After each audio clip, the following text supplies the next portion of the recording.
Shalom à tous et bienvenue sur 1615 TV.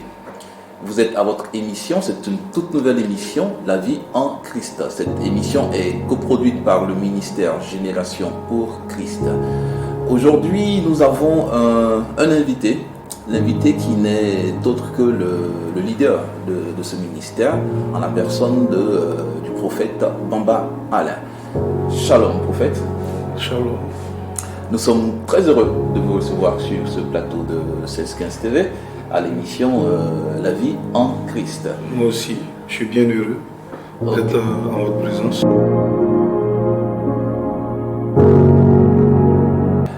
Chers amis qui nous suivez de par le monde entier, en tout cas ne zappez pas, restez scotchés.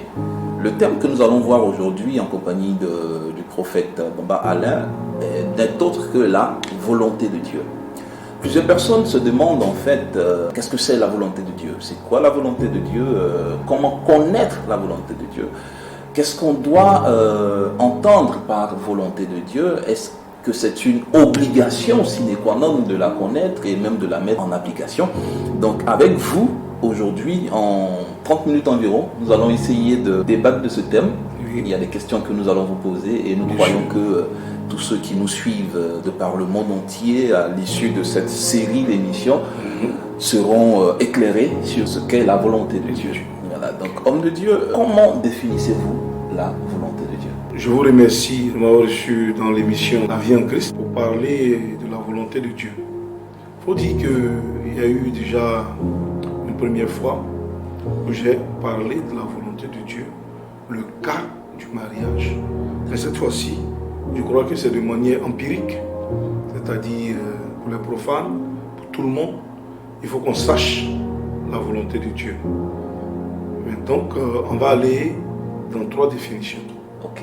Voilà. La première définition, c'est le cas général, c'est-à-dire le cas empirique, où tu prends le Larousse et puis tu essaies de voir la volonté de Dieu. C'est ça. Voilà. Donc, dans ce cas-là, le Larousse nous dit c'est le lieu privilégié de nombreux transferts inconscients de Dieu est souvent le décalque de notre milieu culturel, institutionnel et familial. Voilà ce que, de manière empirique, le profane, tout le monde peut retenir de la volonté de Dieu en général. Okay. Pour nous, chrétiens, évangéliques, de surcroît, c'est ça. Nous ne pouvons pas, c'est vrai, c'est une certaine définition, on se retrouve plus ou moins. À partir du moment où c'est le décalque de Dieu, on se retrouve plus ou moins. Mais nous, ce n'est pas notre définition. Nous, notre définition, c'est que tous soient sauvés et que personne n'aille à l'enfer. C'est ça. Et Marc 16, à partir du verset 15 au verset 17, nous instruit. Il nous le dit, allez par tout le monde, faites de toutes les nations les disciples. À tous ceux qui l'ont cru, baptisez-les au nom du Père, du Fils et du Saint-Esprit. Okay. Donc pour un évangélique, la volonté première de Dieu, c'est de faire de la terre des enfants de Dieu. De faire des enfants qui craignent Dieu pour pouvoir véritablement mériter le salut éternel. Okay.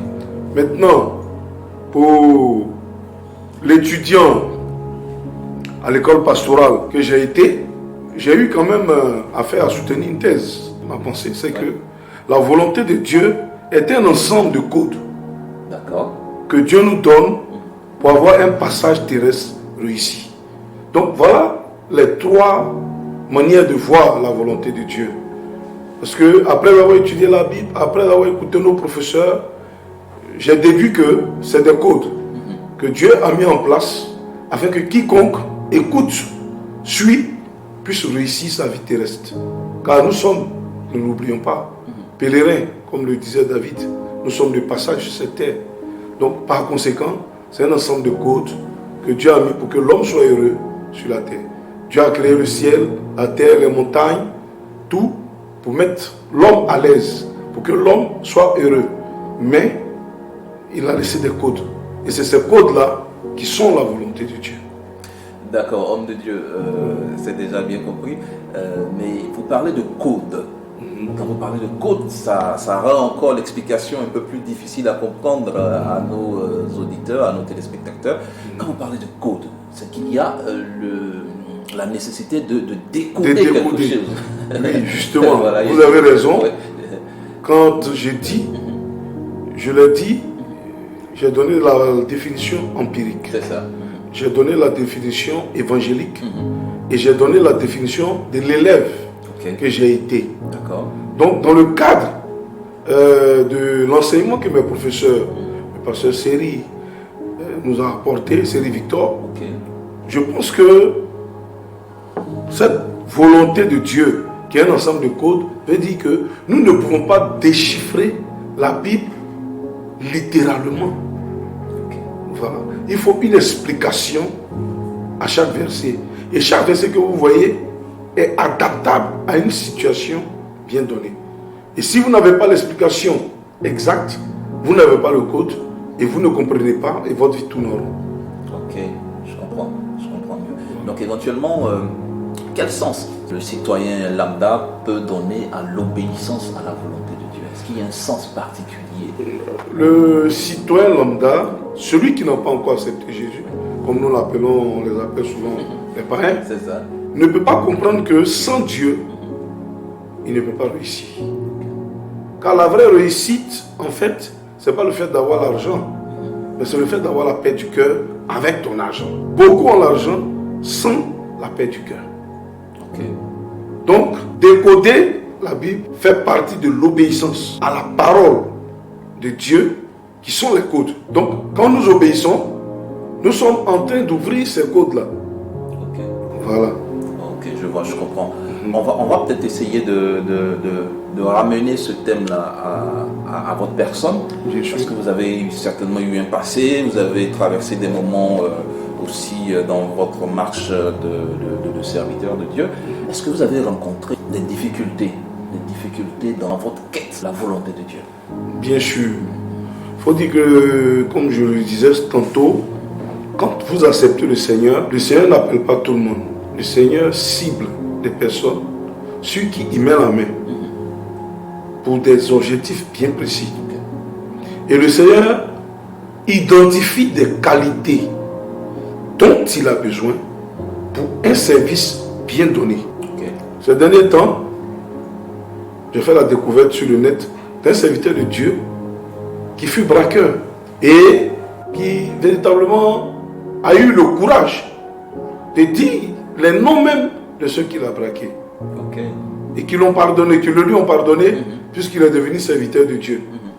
Il en avait besoin, fut-il en prison, il en avait besoin parce qu'il devait dire ce qu'il était pour pouvoir mériter le salut. Mais cet homme, au fond, avait des qualités. Il a des qualités de rassembleur, il a des facilités d'approche, et tous les jeunes de la rue se reconnaissent en lui. Par conséquent, Dieu avait besoin que les enfants de la rue aussi soient sauvés. Mais par qui? Il fallait cet homme. Et Dieu a mis la main sur lui. Donc, quand Dieu nous appelle, pour la plupart du temps, c'est par rapport à quelque chose. Dieu n'appelle pas les gens comme ça. On ne peut pas s'auto-proclamer serviteur de Dieu. Dieu t'appelle pour un but bien précis. Dieu dispose des choses déjà. Depuis le vent de ta mère, je te connaissais, Jérémie, parce que je savais que toi, Jérémie, tu ne céderais pas.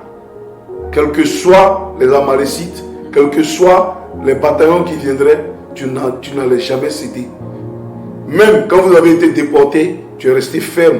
Et même, tu as acheté la terre de Jérusalem. Jérémie avait une référence. Voilà pourquoi Dieu a mis la main sur lui. Quand Dieu appelle quelqu'un, il sait pourquoi il appelle. C'est par rapport à quelque chose. Est-ce qu'il y a aussi eu des moments de difficultés? C'était pas facile. Comme je le dis, j'ai dit, nous étions tous au Fossois avec le prophète Kakou Sévérin. Et après sa mort, on devait nous affecter. Donc, je devais être affecté avec le pasteur Ouattara Constant aux deux plateaux. Finalement, on m'a proposé Grand Laou. Après, on m'a proposé Oumé. Finalement, je suis resté sur le carreau parce que d'autres ont postulé. Bon, c'était la volonté de Dieu pour moi. J'ai regardé, Dieu savait que je pouvais me prendre en main. Donc en charge, par conséquent, des églises m'ont invité où j'ai fait des réveils spirituels dans plusieurs églises. Et il y avait une église qui manquait de pasteur. Alors ils m'ont proposé, bon, étant donné que j'avais une famille sous la main, j'étais obligé véritablement d'accepter et de commencer avec cette église-là. C'était dans le temps l'église à Nice. D'accord. Et c'était pas facile pour nous. Il faut dire qu'il n'y avait pas de salaire, on vivait par la foi, il fallait payer la maison, il fallait payer le courant, il fallait envoyer l'enfant à l'école. C'était pas facile. Mais nous avons compté sur Dieu. Quand je fais le décalage, je vois que Dieu a beaucoup fait. Voilà. Amen. Ok. Et aussi, certainement, il y a eu des moments de joie. Oui. Dans cette quête de la volonté de Dieu. Oui, il y a eu beaucoup de moments de joie et qui continuent d'ailleurs. D'accord. C'est-à-dire qu'il faut faire la part des choses. Beaucoup de personnes sont en joie que quand ça va. Donc nous, dans notre quête de Dieu, en tout cas moi particulièrement, j'ai aimé la puissance de Dieu. Amen. J'ai aimé la puissance de Dieu parce que mes parents furent musulmans. Ma grand-mère qui m'a élevé était musulmane. Ok. Mon grand-père était musulman. Je prenais la peau les vendredis pour accompagner mon grand-père, la peau de mouton. C'est moi qui l'accompagnais. J'étalais pour qu'il puisse faire la prière. J'étais à côté. J'accompagnais ma grand-mère, comme elle ne savait pas lire. C'est moi qui lisais les versets coraniques pour qu'elle puisse enregistrer et puis pouvoir faire ses prières. Jusqu'au jour où je m'aperçois que, bon, mon grand-père me dit, moi, je n'interdis personne. Moi, j'étais à l'école, j'étais directeur de l'OPI, je sais qu'il ne faut pas rester comme ça. C'est tout ce que je peux te dire. Il ne faut pas rester sans religion, il faut aller au moins quelque part. Jusqu'au jour où je croise, notamment comme je le répète, Yodé Célestin, dans une église du réveil au camp militaire. Et je vois les miracles de Dieu. On me parlait de Dieu, on me disait qu'il faisait les miracles, mais je ne savais pas. Okay. Je voyais les chrétiens, mais je ne savais pas qu'ils pouvaient faire des miracles.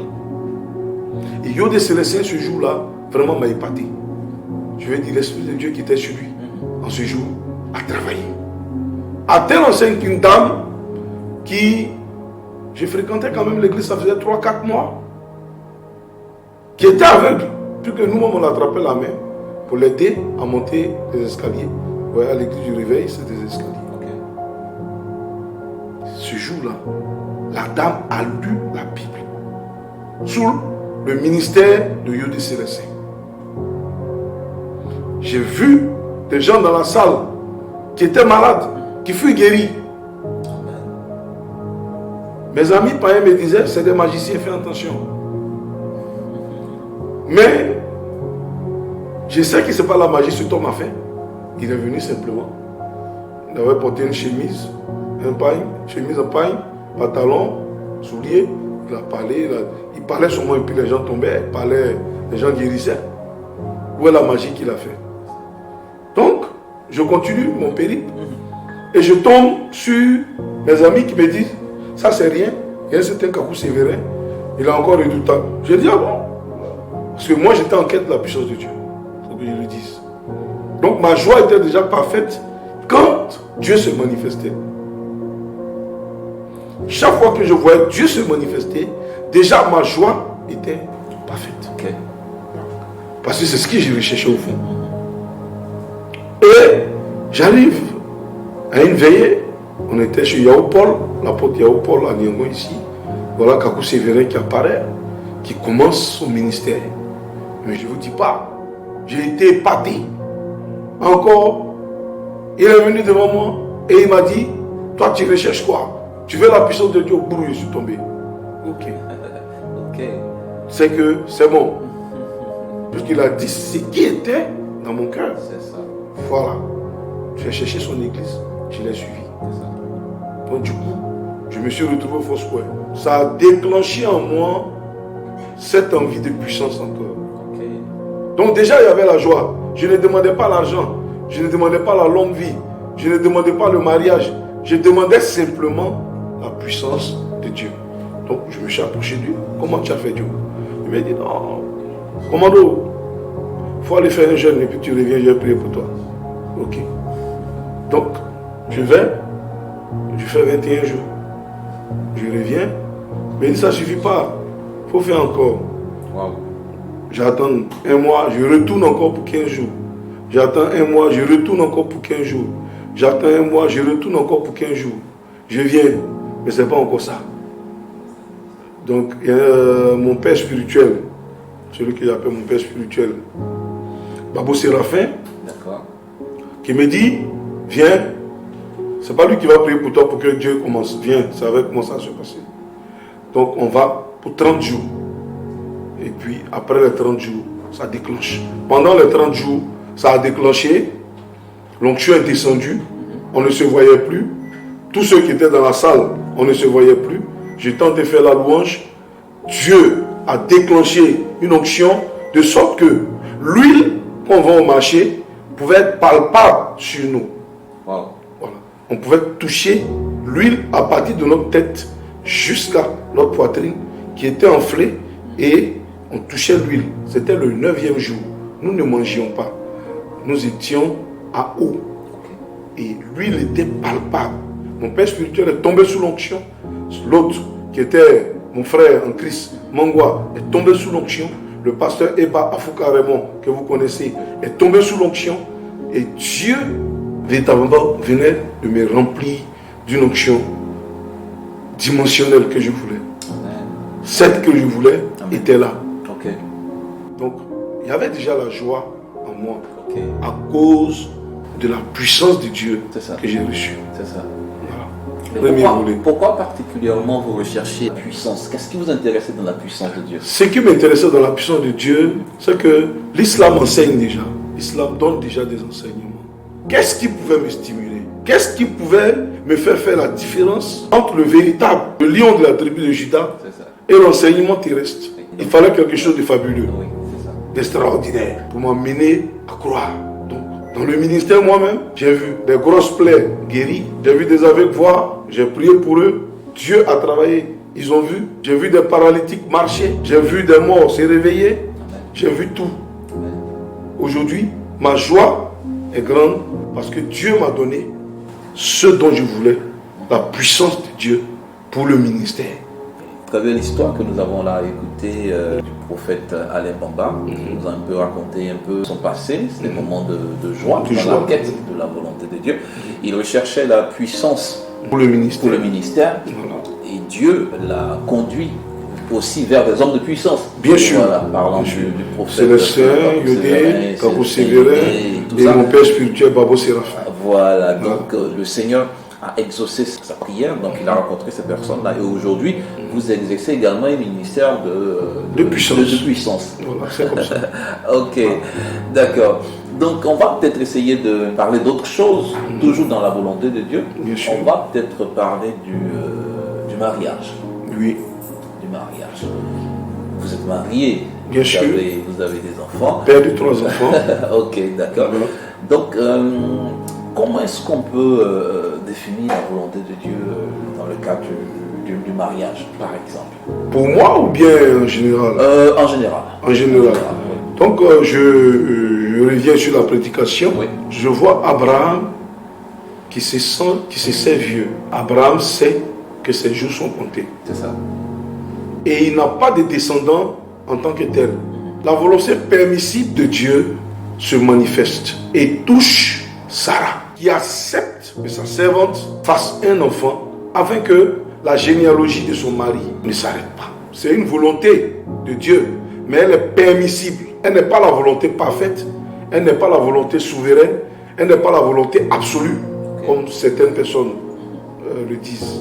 Moi, personnellement, je n'opte pas pour la volonté absolue. J'opte pour la volonté permissible, la volonté parfaite et la volonté souveraine. Ayant vécu une scène, c'est parti de quelque chose. Il y a eu une rébellion dans mon église. Oui. Et pendant la rébellion, vraiment, j'ai eu mal. Donc, cette volonté absolue, les gens n'ont pas fait très attention, en fait. Je ne vais pas dire que je... D'autres peuvent croire. Ok. Chacun est libre. Mais, pour avoir vécu cette expérience, je vois que Dieu, il y a beaucoup de démocratie dans cette affaire-là. Oui, il y a beaucoup de démocratie. Oui, il y a beaucoup de démocratie. Pourquoi il y a beaucoup de démocratie? Pourquoi par amour de David, Dieu peut sauver? Pourquoi par Mardoché, le peuple peut être sauvé? Pourquoi par Esther, le peuple peut être sauvé? Je veux dire, il y a beaucoup de démocratie dans cette affaire. Pour ne pas comprendre Dieu, les gens prennent Dieu comme quelqu'un de rigide, de carré, il a dit. Non. Voilà, donc je crois à la volonté permissible, je crois à la volonté parfaite, je crois à la volonté souveraine. Par conséquent, la volonté permissible qui s'est passée dans le cadre du mariage, afin qu'Abraham ne perde pas sa lignée. Car Dieu avait un plan pour le peuple juif. Il permet donc que Sarah ordonne à son mari de lui donner un enfant. Pas sa servante, Agar. Ok. Donc, c'est dans le cas du mariage. Ok. En général. D'accord. D'accord. Ok. En tout cas, merci déjà pour ces petites explications qui ont été données sur les aspects de la volonté de Dieu. Ce n'était qu'une introduction. Voilà, ce n'était qu'une introduction. On va vous dire merci. Merci de nous avoir accordé ces 30 minutes d'entretien.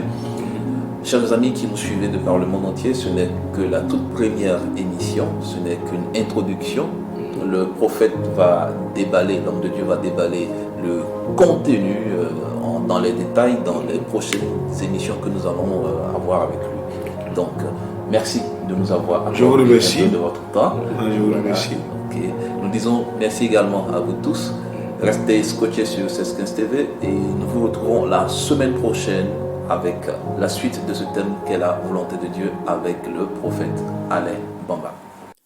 Nous espérons que vous avez été richement bénis par ce contenu. Pour rester connecté et recevoir toutes nos productions chrétiennes, nous vous invitons à vous abonner à nos pages YouTube et Facebook 1615 TV. Demeurez bénis.